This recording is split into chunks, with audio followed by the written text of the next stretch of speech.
Alright guys, welcome back to Strong Successful Male. So for today, I'm going to go over an article titled, Women Are Quietly Quitting Dating, and There's Nothing We Can Do About It. And honestly, it's probably a good thing. And guys, this article, to no surprise, is written by a gal, and obviously an unhappy one, who's not very happy at the state of things in the dating world and relationships, and of course with when it comes to guys.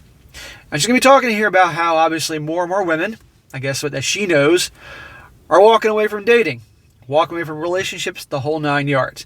And isn't this interesting, because that's what a lot of guys have been doing for quite some time. But what I find funny about this whole thing, and I obviously have read this and her reasons behind all this and all, is that guys have real genuine reasons for this.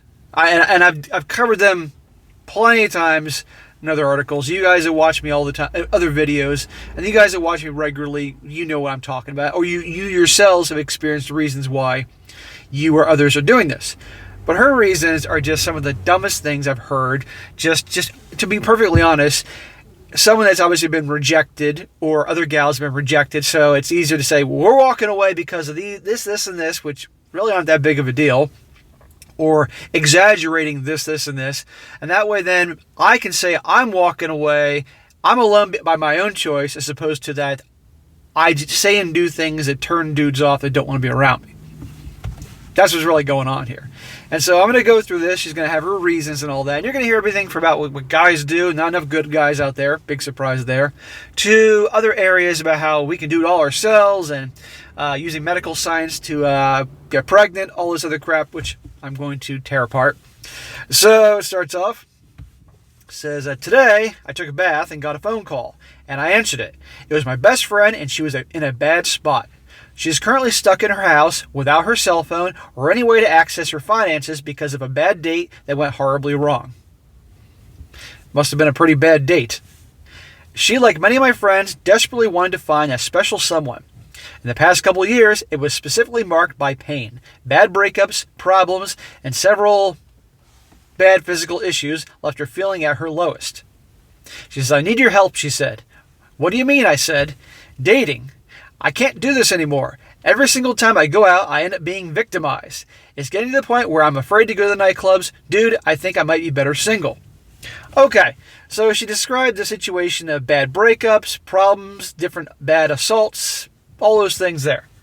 Well, what type of guy or guys is her friend going for? That's my first question. Because let me tell you, your typical guy that's a nice guy, and there's nice guys and there's just what we refer to as just a nice guy, like, hey, Jack's a nice guy, Bill's a nice guy, John's a nice guy, as opposed to a nice guy who's a total pushover and puts girls on a pedestal. Most guys out there are good guys, and they're not going to do these things that she talks about here with problems and assaults and things like that. I'm trying to speak in code with some of these words here. YouTube is rather sensitive, but you get my point. She's going for the bad boys.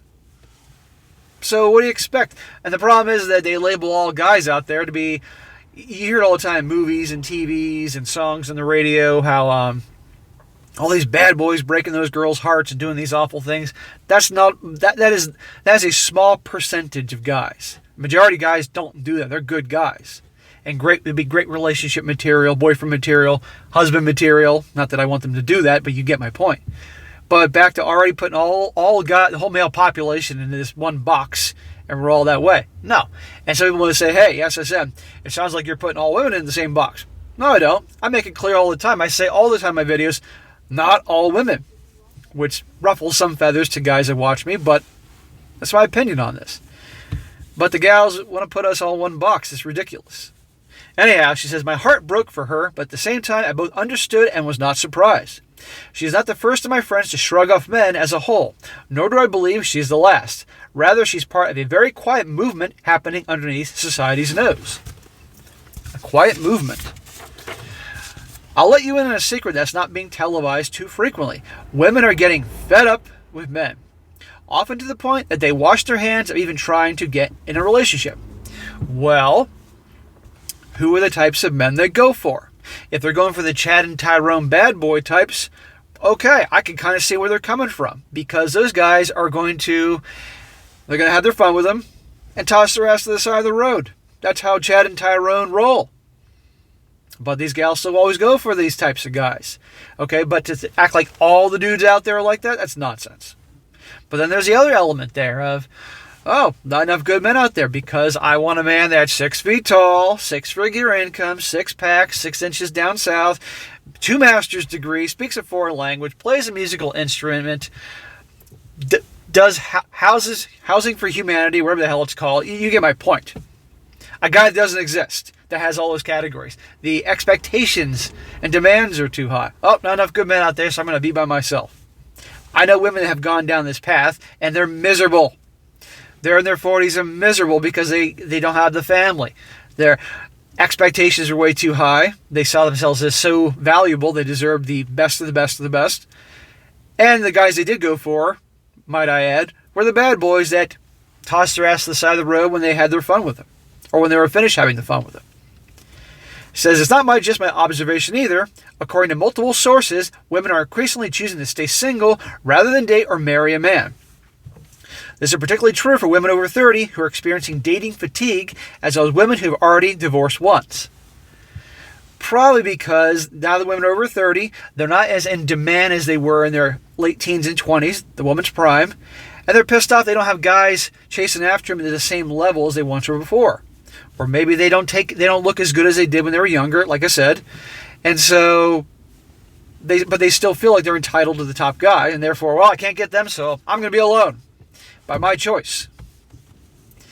If you haven't been hearing the news, I can give you a good explanation for that. Most women don't talk about their decision to avoid men altogether. They just do it. A switch clicks in their mind, and from that day on, they plan a life of being single. That's usually a knee-jerk reaction to a bad date. That's when I've heard these things. Women don't discuss their decision to avoid dating for a variety of reasons. Some don't want to be derided. Others just feel too hurt to bring it up. Even more feel like everyone around them will try to convince them otherwise, despite them having made up their mind. Why is this happening? Honestly, men won't like my answer. Okay, guys, here we go. I'm prepared for the hate I'll get my way. The reason most women quit dating is that men don't seem to want to behave like decent people. I wish I could say something else. I wish I could say that it's girls chase after the wrong guys, but it's very clearly systemic. Women do chase after the wrong guys. It is the age-old story. But if she's making it out to be that all guys are badly behaved, don't act like decent people, let me tell you, anybody who's ever done any online dating apps and all that, a frustrating process for many, but especially guys. Unless you're the top 5%, and I'm being generous there, you're passed over. And how many articles, personal stories, crazy stories online have I gone over in nearly 2 years? The gal's not exactly being very decent. Does that mean they're all like that? No. But what sets me apart from her is she's making out to be that all guys are like this, which is bullshit. When I say, yeah, there's a lot of not so good gals out there, but there are some good ones. I mean, it's becoming more rare, but there are some good ones out there with some traditional values and are feminine and actually are loyal. They're always gonna have a little drama, so you're never gonna get drama free, but you get my point. It's rare, but they're out there. But painting it out like all dudes are like this is ridiculous. She says, I mean, look at the situation that women face in the dating scene. It's not surprising that many women are traumatized and afraid to approach men. Heck, even accepting dates is a bit scary for those of us who aren't done. Approaching men? Look, if you're a pretty girl, you take care of yourself, you can pretty much talk to any dude and you're going to get a good, friendly response. So I don't know what you're talking about there. Unless she and her friend and her other friends are all, let's just say, need some work in the looks department. She says, dating apps suck. Well, I agree there.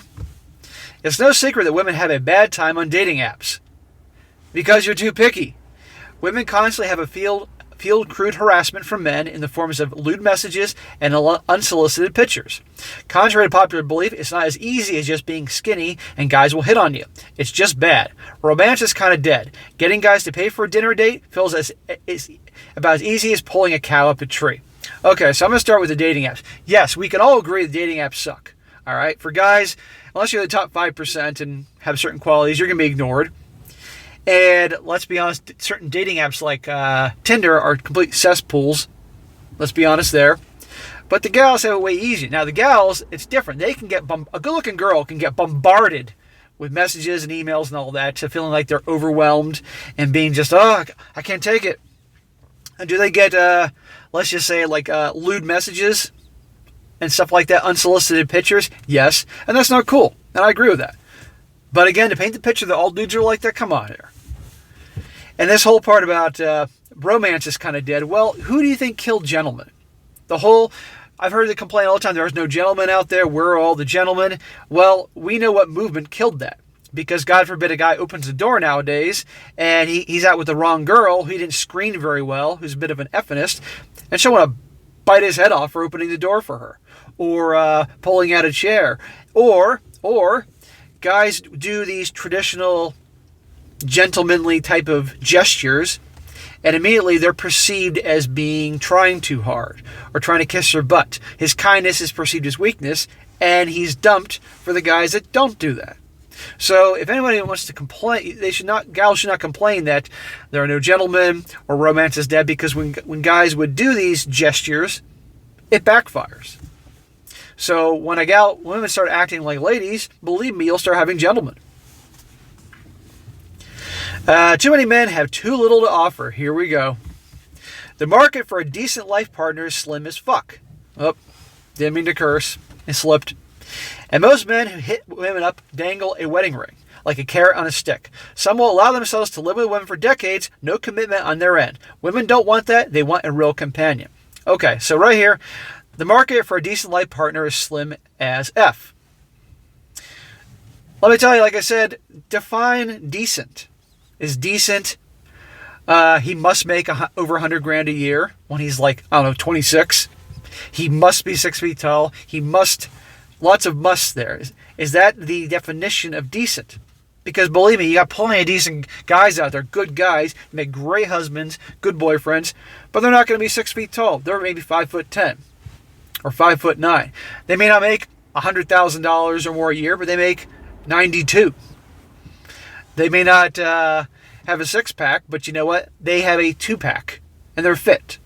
You see what I mean here? The definition of decent. About the whole thing with men with women for decades without commitment, well, that she should have then left. She should have said, I want to be married one day, I want this, but if he can't do it, hey, I love you, but we got to break up. Not just stay with the guy hoping he changes his mind. I know women that have stayed with guys for years, and everybody tells them, he's not going to commit. He's not going to get married. He's not the marriage material. I can think of one girl I'm friends with in particular. Everybody told her. I told her it wasn't going to work. After 6 years of her life, she finally moved on. He even told her, I'm not going to marry you. I don't want to get married. So that's on them. She says, women have to deal with men who expect cheap sex all the time with little in terms of affection, commitment, money, or even enjoyment in return. It's become the norm, and women are getting tired of it. They do not want to be ride and die for someone who will throw them under the bus in a heartbeat. You telling me in today's world that gals don't throw dudes under the bus like that? They won't drop them in a heartbeat? Come on here. It goes both ways. And in fact, it's more towards the gals doing this treatment to the guys. Except for the small percentage of guys they actually want. If a woman asks for a man to pay for a dinner, he might wax poetic about how she was hustling him for money. Okay, so I guess y'all just want us to put out, shut up, and leave. Nothing for us. That sounds pretty unappealing. Wants a man to pay for dinner. How many of you guys have been on a date where a woman apparently bites your head off because we should split the bill because of equality? Or how about the whole, hey, why can't we split the bill because of everything being equal? Again, I joke, many want equality until it's time to shovel some snow or pay for the freaking bill. She says, women risk getting tormented, S-word assaulted, and other bad things I'm going to mention here. If this happens, the woman will be blamed for choosing the wrong guy. No, if somebody does all those things, it's awful and it shouldn't happen. But again, what percentage actually does that happen? Come on here. Ladies are starting to realize that most marriages are a raw deal. Well, I agree with her there.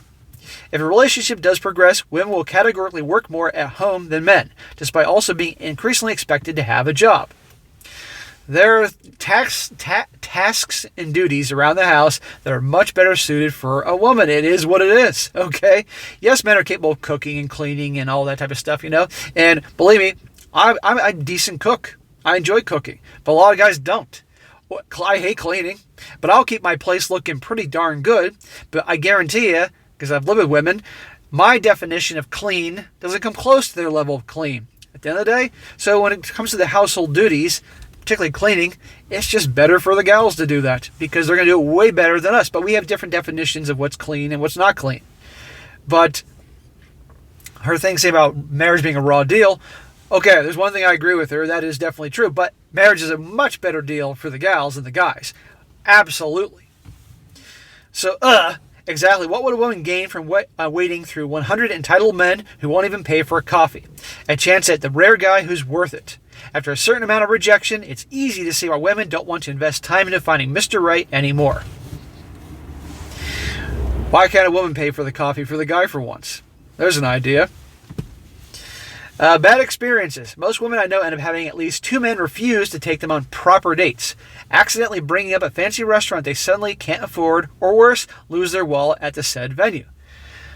No guy in his right mind would take a woman out on a first date or even second date or third date to some expensive fancy restaurant costing him hundreds of dollars when he hasn't even been out with her yet.